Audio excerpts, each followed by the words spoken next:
Bonjour mes frères et mes sœurs, je vous salue dans le nom de notre Seigneur Jésus-Christ. Que l'amour de Dieu le Père repose en nos cœurs. Que la paix de Dieu soit répandue sur chacun d'entre nous. Je vous souhaite la bienvenue sur ma chaîne et je vous invite, si ce n'est déjà fait, à vous abonner et à cliquer sur la cloche de notification afin de vous permettre de continuer à recevoir mes futurs enseignements. Si au soir de cette vidéo, cet enseignement vous a plu, je vous invite à cliquer sur le pouce levé, comme on le dit, à liker et surtout à partager cet enseignement afin qu'un plus grand nombre de personnes aient accès à la connaissance et à la parole de Dieu, à Dieu lui-même. Soyez-en remerciés d'avance et que Dieu vous bénisse, vous qui acceptez d'être des relais, des instruments au travers desquels Dieu décide de faire connaître sa parole. L'enseignement que je voudrais aujourd'hui partager avec vous, dont le thème est le suivant: la connaissance de la parole de Dieu. La connaissance de Dieu, la connaissance tout court. Cet enseignement est conséquent. De ce fait, je vais le faire en plusieurs parties. Et je voudrais d'emblée commencer par le livre du prophète Osée, en son chapitre 4, le verset 6 qui dit, et je cite, « Mon peuple périt faute de connaissance. » Dieu dit à son peuple que le manque de connaissance de sa parole, le fait que le peuple ne le connaît pas, conduit le peuple inexorablement à la mort, à la souffrance, aux difficultés. Dieu est clair. Autrement dit, la connaissance conduit ou donne la vie, conduit au salut éternel, nous donne de pouvoir connaître la joie et le bonheur. La connaissance, c'est acquérir du savoir. Aujourd'hui, nous allons essayer du mieux que possible d'alterner la connaissance de la parole de Dieu et la connaissance générale. Les deux se complètent, mais la plus importante est la connaissance de la parole de Dieu.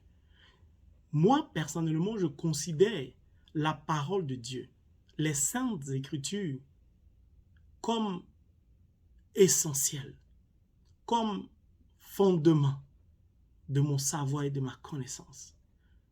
La parole de Dieu est comme pour moi une lampe à mes pieds. C'est le psalmiste qui le dit. La parole est une lumière qui nous éclaire. Et j'ai l'habitude de définir le fait d'être chrétien de la sorte. C'est-à-dire, pour moi, un chrétien, c'est celui qui a la parole de Dieu dans les mains, mais la tête connectée au ciel et les pieds sur terre.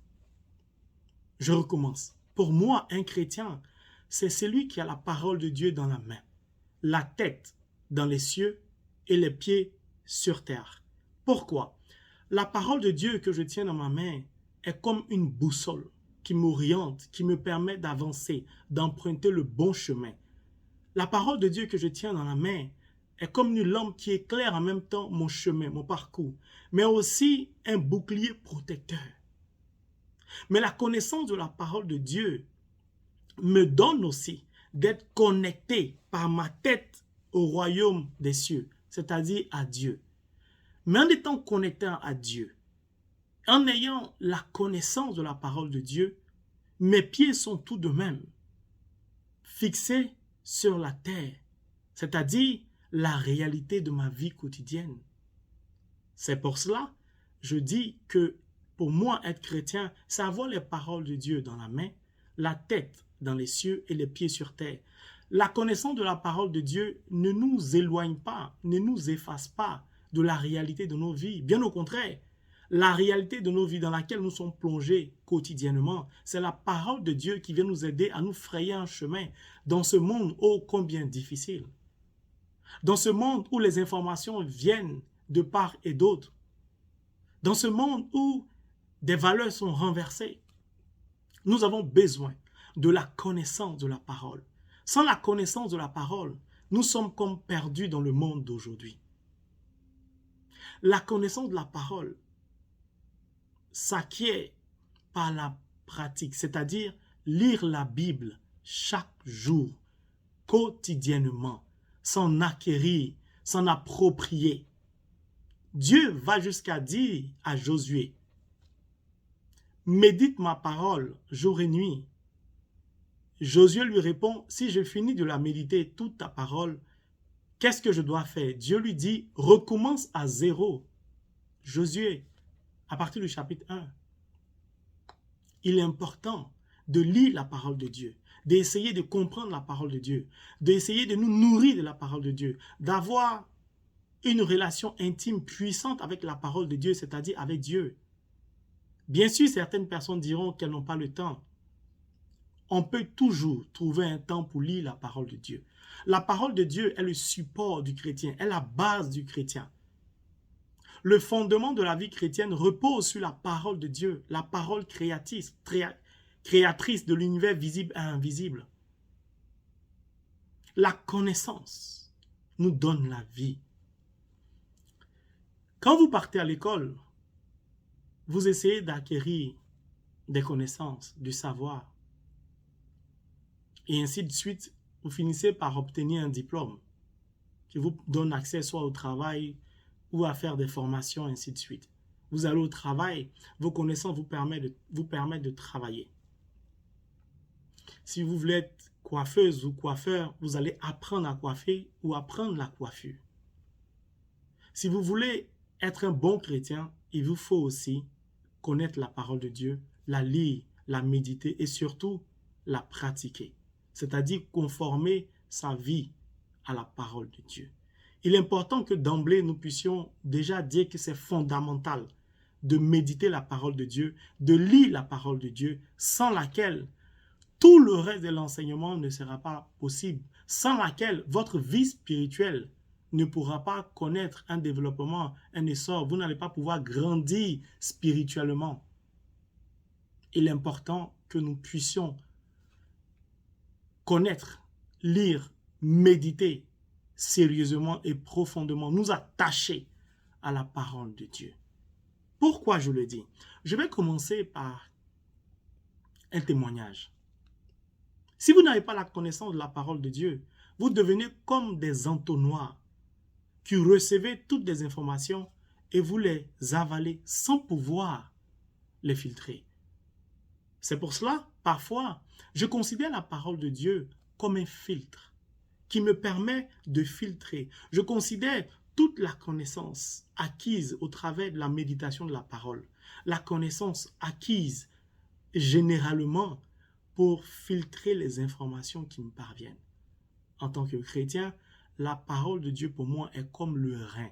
Le rein filtre tout ce que nous mangeons, filtre notre sang et nous permet d'être en bonne santé. Quand ton rein est malade, l'un de tes reins dysfonctionne, tu peux être frappé d'insuffisance rénale, c'est-à-dire ton corps n'arrive plus à filtrer.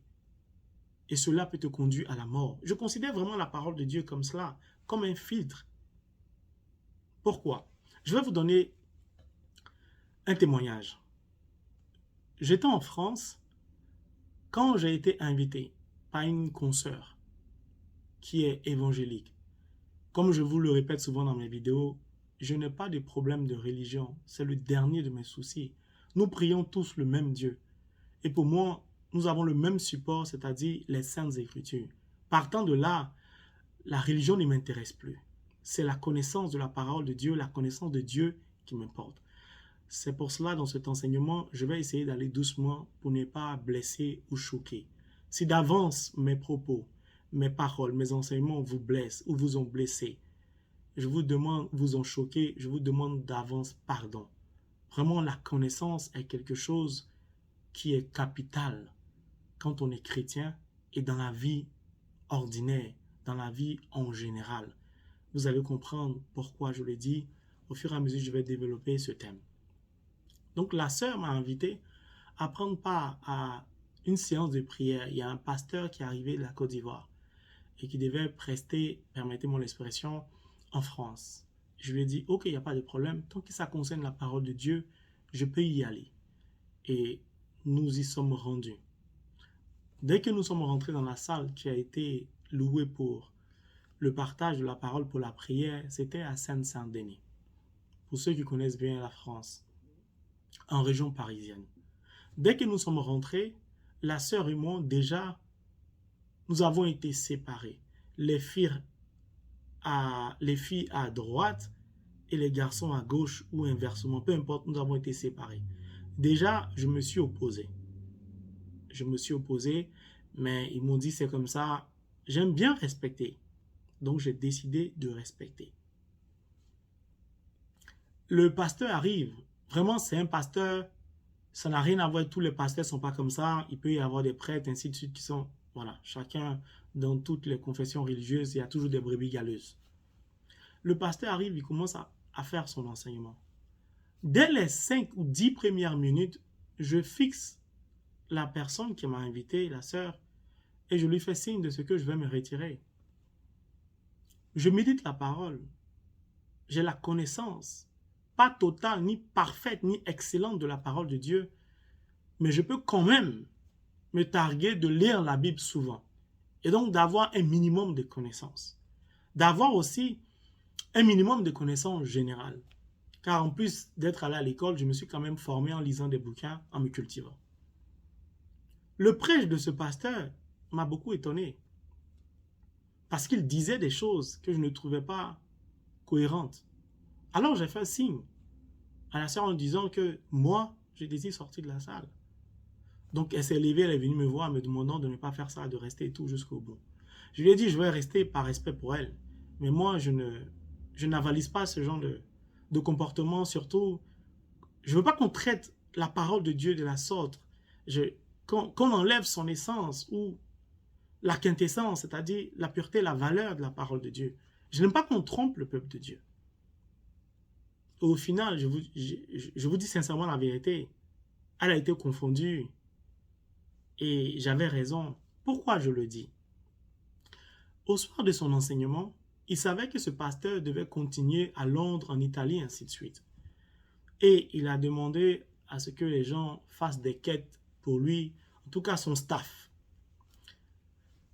Devant le podium, ils ont mis un pagne et les gens venaient déposer de l'argent, les zéros, voilà, on va dire sous forme de dons ou d'offrandes, je ne sais pas comment ils appellent ça.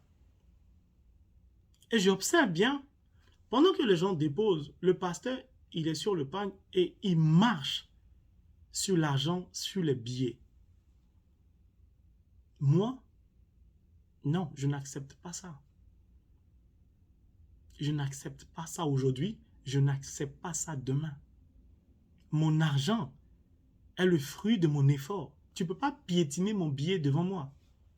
Jamais de la vie je vais accepter cela. Je n'ai pas donné un rond. Quand j'ai vu, parce que ça commençait rangée par rangée, la salle n'était pas trop grande, je me suis opposé. Et là, je n'ai pas pu supporter. Je suis sorti, attendre la sœur dehors. Et je crois 3 ou 5 minutes après, la séance de prière s'est terminée. La sœur est venue me trouver et nous avons débattu. Elle a vu que j'avais raison. Parce que dès le début, je ne sentais pas l'affaire. À la fin, je n'ai toujours pas senti l'affaire. Moi, je ne cherche pas à juger tel ou tel pasteur. Loin s'en faut de mes idées de juger un pasteur ou de le critiquer. Mais je vais critiquer le prêche si cela n'est pas compatible à la réalité de ce que Dieu nous demande de faire. Voilà, je vais porter un jugement sur sa manière de prêcher, non sur le pasteur lui-même. Parce que moi, j'ai lu la Bible, Dieu me demande de ne pas insulter son oint. Vous pouvez lire la Bible, vous allez voir l'histoire, ou connaître l'histoire de David et Saül. Jamais je m'attaquerai à un serviteur de Dieu, quelle que soit sa religion. Je vous donne ce témoignage parce que si je n'avais pas la connaissance de la parole de Dieu, j'allais avaler, ingurgiter tout ce qu'il disait comme parole d'évangile. Et beaucoup de personnes dans la salle, peut-être ils étaient une trentaine ou cinquantaine, certaines personnes applaudissaient pour des propos qui n'étaient pas, entre guillemets, catholiques. Ça faisait bizarre. Et je suis sorti de là. Donc, il est important que nous ayons connaissance de la parole de Dieu. Car la parole de Dieu est capitale, mes frères et mes sœurs. Elle est très capitale. Si nous parcourons la Bible, nous allons nous rendre compte d'un certain nombre de choses, d'événements qui se sont produits. Pourquoi je vous le dis? Avant d'entrer dans une relation avec Dieu, d'être chrétien, il faut connaître un certain nombre de réalités. Quand nous prenons la Bible, vraiment je vous invite à prendre un stylo, un bic, une feuille ou un cahier pour écrire les références bibliques afin qu'après vous puissiez méditer de par vous-même ce que je dis ou vérifier l'exactitude des versets ou de la parole de Dieu que je vous donne en référence. Quand on veut devenir chrétien, on doit avoir connaissance d'un certain nombre de choses qui peuvent parfois choquer. Je me suis excusé d'emblée pour cela. Prenons le livre, par exemple, de l'Hébreu.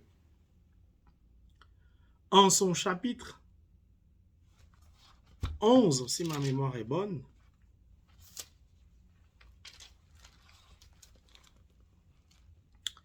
Hébreu chapitre 11, le verset 36 qui dit, et je cite, « D'autres encore subirent l'épreuve des moqueries et du fouet, et celle des liens et de la prison. Ils furent lapidés, ils furent sciés, ils moururent tués à coups d'épée. Ils menèrent une vie errante, vêtus de peau de mouton, de toison, de chèvre. Ils étaient soumis aux privations, opprimés, maltraités, ce dont le monde n'était pas digne. » Pourquoi je voudrais commencer par là? Vous devez savoir que la vie spirituelle nécessite une certaine connaissance. Des prophètes ont été tués. D'autres ont été sciés. D'autres ont été lapidés. D'autres ont traîné. D'autres ont souffert. Étienne est mort parce qu'il a été lapidé. Le prophète Isaïe a été scié en deux. Quand vous parcourez la Bible, vous aurez connaissance de ces faits. Pourquoi je vous le dis? Suivre Dieu n'est pas facile, nécessite un courage, nécessite la force, nécessite l'amour. Si tu aspires à servir Dieu ou à devenir chrétien, prépare ton âme à affronter toutes sortes d'épreuves. Car avant toi, des prophètes dignes de ce nom, comme le prophète Isaïe, ont subi des violences extrêmes. Tu dois avoir connaissance de ces choses afin de faciliter ta vie spirituelle. La vie spirituelle n'est pas une course, c'est une marche. Je recommence. La vie spirituelle n'est pas une course, c'est une marche. On y va progressivement. En avançant progressivement, on acquiert de la connaissance. On acquiert du savoir, un bagage spirituel qui nous permet d'affronter certaines réalités de la vie pour ne pas que quelqu'un vienne vous distraire ou vous perturber, comme le témoignage que je vous ai dit tout à l'heure, que je vous ai donné tout à l'heure. Si des prophètes, des oints, des apôtres ont vécu de telles atrocités, ne t'étonne pas de ce que tu peux être confronté au refus de ton entourage, de ta famille, de tes amis, du monde. Il faut que tu comprennes que cela fait partie du cheminement avec Dieu. C'est pour cela que j'ai tenu à commencer par ce témoignage qui est pour moi capital. Je voudrais aussi, pour cette première partie, vraiment poser les jalons. La Bible Tob à la page 12, nous apprend que ce qui est mentionné dans ce livre, qu'est la Bible Tob, est une copie de la traduction grecque en français. La Bible Tob, à la page 12, nous apprend un certain nombre de choses. Moi, quand je lis la Bible, je commence par le début, la préface. Et donc, je m'aperçois qu'il y a eu plusieurs traductions de la copie originale. Et il précise très bien qu'il se pourrait qu'il y ait des erreurs, ce qui est tout à fait normal, car aucune œuvre humaine n'est parfaite, et je suis tout à fait d'accord avec. Il y a eu des traductions de l'hébreu au grec, au latin, ainsi de suite, jusqu'au français, en passant par l'anglais, l'espagnol, ainsi de suite. Mais pourquoi ils prennent le soin de nous préciser cela? Parce qu'au soir d'une traduction de 3e, de 5e degré, il peut y avoir des erreurs. Et ces erreurs peuvent modifier le sens étymologique de la copie originale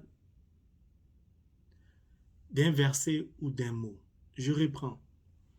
Un verset ou un mot de la copie originale qu'on n'arrive pas à traduire en latin, en grec, de l'hébreu au grec, en anglais, ainsi de suite, on va essayer de trouver un mot qui se rapproche du mot initial. Et cela peut transformer totalement la signification de ce verset ou d'un paragraphe. C'est pour cela qu'ils ont commencé la préface en expliquant cela. Donc, il est important de le savoir. Donc, quand je lis la Bible Tob, du moins, j'ai une connaissance déjà de ça. Je prends de la hauteur par rapport à ça. Et je sais comment utiliser la parole de Dieu que je médite pour orienter ma prière. Si vous n'avez pas connaissance de ces choses-là, vous pouvez prier avec un verset et ne pas voir le résultat. Parce que le verset que vous utilisez, le sens a été totalement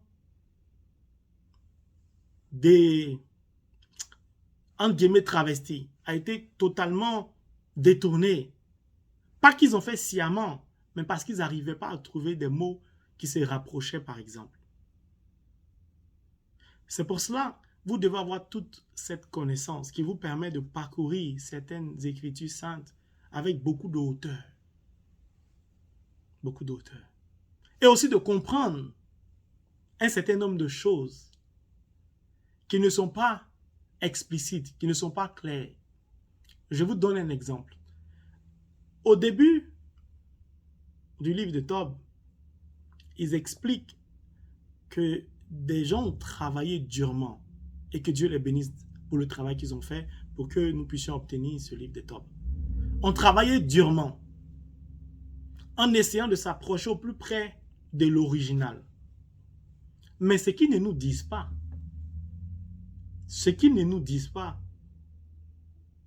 c'est où est l'original. Où se trouve l'original? That is the question. Il est important d'avoir des connaissances, mes frères et mes sœurs. Mais moi, j'ai cherché à savoir où se trouve l'original. Pourquoi ils ne mentionnent pas où se trouve l'original? Et en quelle langue l'original est écrit? Vous comprenez? C'est pour cela le thème, c'est la connaissance de la parole de Dieu, la connaissance de Dieu, la connaissance en général. Tout se complète dans la vie. Vous devez avoir un bagage intellectuel. C'est très important. Alors, quand j'ai fouillé, j'ai compris pourquoi ils n'ont pas voulu nous dire dans ce livre que je lis, la Bible Tob, d'où est parti l'original, où est situé l'original. Eux, ils situent l'original en Grèce. Parce qu'ils partent du texte grec. Ils n'ont pas tort, ils ont été francs, ils ont dit la vérité. Mais quand vous faites des recherches, vous comprenez que le texte grec lui-même est une copie de l'original. D'où je parlais de plusieurs niveaux de degrés de traduction. Vous comprenez? Je vous invite vous-même à aller faire vos recherches. Vous allez savoir que le texte original vient de l'Afrique. Vient de l'Afrique. Pourquoi je le dis? Nous avons la connaissance en Afrique. Nous avons de l'intelligence en Afrique. L'Afrique est le berceau de l'humanité.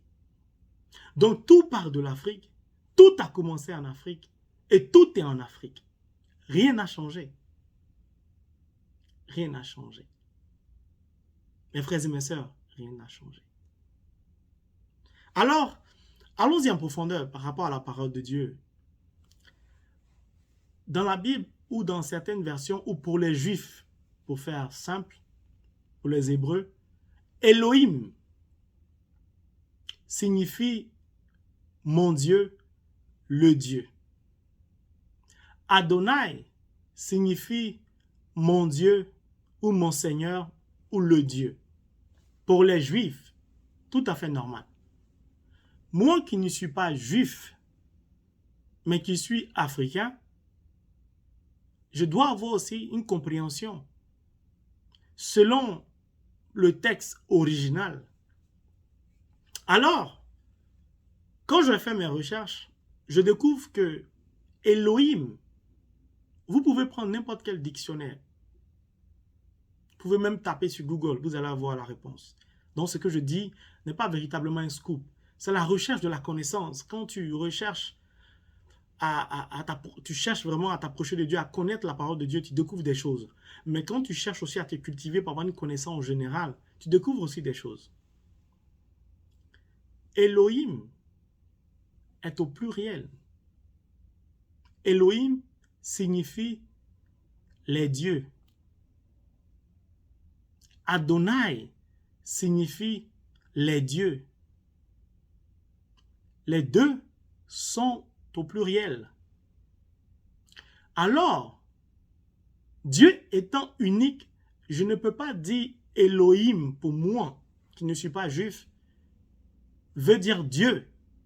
Mais Elohim signifie les dieux. Si je veux parler de mon Dieu, du Dieu unique, en utilisant le terme hébraïque, je vais dire Eloah. Eloah signifie le Dieu unique. Adoni, ou dans certaines versions on dit Adon, signifie le Dieu.